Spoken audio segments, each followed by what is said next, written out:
राजस्थान के छोटे लेकिन खूबसूरत शहर धौलपुर में रहने वाला 24 साल का लड़का आरव हमेशा दो दुनियाओं के बीच फंसा रहता था। एक दुनिया उसके सपनों की थी, जहां वो कहानियां लिखता और अपनी कल्पनाओं से नई दुनिया बनाता रहता था। दूसरी दुनिया उसके घर की थी, जहां सिर्फ सरकारी नौकरी को ही जिंदगी की असली जीत माना जाता था।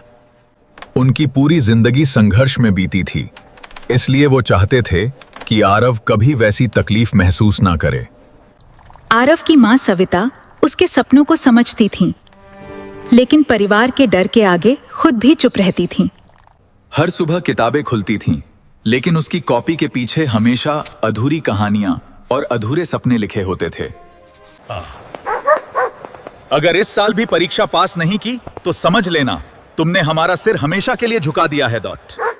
पिता के वो शब्द आरव के अंदर इतने गहरे उतर गए कि उस रात उसे बिल्कुल नींद नहीं आई। हर दिन मैं खुद को समझाने की कोशिश करता हूं, लेकिन मेरे सपने अब भी मुझे चैन से जीने नहीं देते। क्या अपने सपनों के पीछे भागना सच में गलत है, या मैं बस दूसरों के डर में जी रहा हूं? मां, मुझे डर लगता है कि कहीं मैं सबको निराश करते करते खुद को ही पूरी तरह खो ना दूं। मुझे पता है मेरे बच्चे, तुम्हें डर लग रहा है। मैं कोशिश तो पूरी कर रहा हूं, लेकिन मेरा दिल अब भी उन कहानियों में अटका हुआ है जिन्हें लिखना चाहता हूं।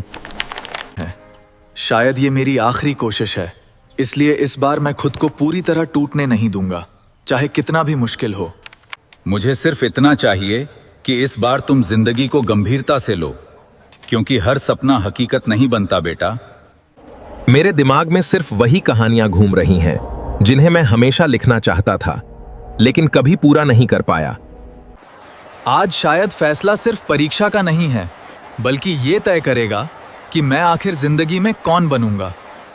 यहां हर किसी की आंखों में उम्मीद दिखाई देती है, लेकिन मेरे अंदर सिर्फ डर और अधूरे सपने बचे हैं। मुझे ऐसा लग रहा है जैसे मैं यहां अपनी जिंदगी नहीं, बल्कि सिर्फ दूसरों की उम्मीदें बचाने आया हूं।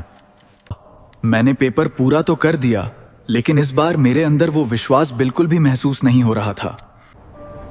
मैंने पूरी कोशिश की, लेकिन शायद मैं वो इंसान कभी बन ही नहीं सकता जो सब मुझे बनाना चाहते हैं। मैं फिर असफल हो गया हूं, और इस बार मुझे सबसे ज्यादा डर खुद की नजरों से मिलने में लग रहा है। कोई बात नहीं, सब ठीक हो जाएगा। पापा, मैं सरकारी नौकरी नहीं कर पाऊंगा, लेकिन मैं जिंदगी में कुछ बड़ा जरूर करना चाहता हूं, अपने तरीके से। और अगर तुम असफल हो गए तो क्या तब भी तुम्हें लगेगा कि ये रास्ता चुनना सही फैसला था बेटा? मुझे नहीं पता आगे क्या होगा, लेकिन इस बार मैं अपने सपनों से भागने की बजाय उनके साथ चलना चाहता हूं। यह शहर मेरे लिए बिल्कुल नया है, लेकिन शायद यहीं कहीं वो जिंदगी छुपी है जिसे मैं हमेशा ढूंढता रहा हूं। मैंने सपना तो चुन लिया है, लेकिन अब समझ आ रहा है कि इस रास्ते पर चलना कितना मुश्किल होने वाला है। शायद जिंदगी अभी मुझे परख रही है, लेकिन मैं इस बार अपने सपनों से पीछे हटने वाला बिल्कुल नहीं हूं।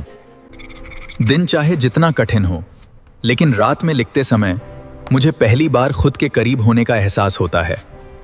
हर दिन नई मुश्किलें आती हैं, लेकिन अब मुझे समझ आ गया है कि सपनों की कीमत हमेशा मेहनत से चुकानी पड़ती है।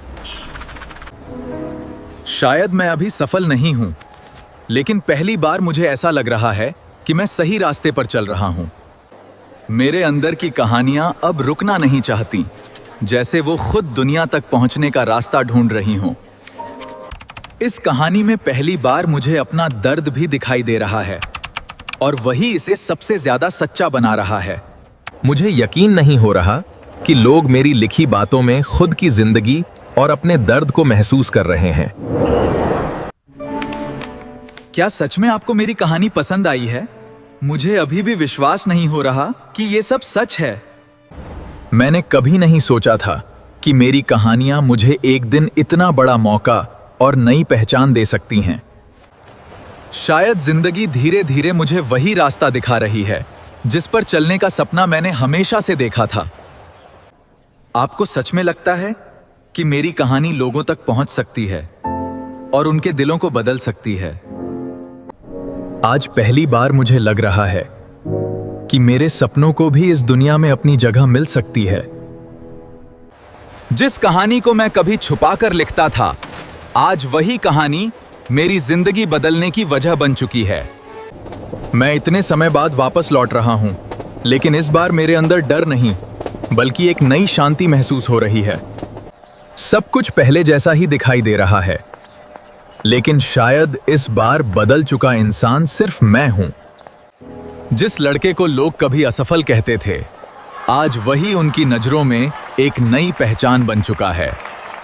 मुझे हमेशा डर था कि कहीं तुम जिंदगी में पूरी तरह टूट ना जाओ, और शायद इसी वजह से मैं कठोर बन गया।